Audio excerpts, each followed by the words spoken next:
நம்முடைய கால் படக்கூடாத இடங்கள்: மயானக்கரி, சுடுகாட்டு எலும்பு, அக்கினி, விபூதி, அந்தணன், பருத்தி விதை, பசு உமி, குருவின் திருவடி, தாய் தந்தையர் இவர்களின் மீது நம்முடைய கால்கள் படக்கூடாது. லட்சுமி கடாட்சம் கிடைக்க சூரிய உதயத்திற்கு பின் தூங்கக்கூடாது.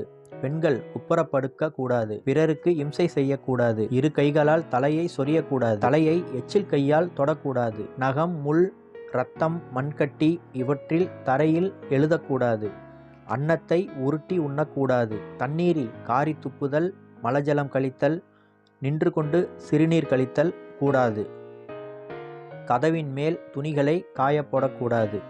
நெருப்பில் பாதங்களை கைகளை காட்டக்கூடாது. துடப்பத்தின் தூசி, ஆடு, கழுதை, பெண்களின் ஆடை, புழுதி மனிதன் மேல் படக்கூடாது.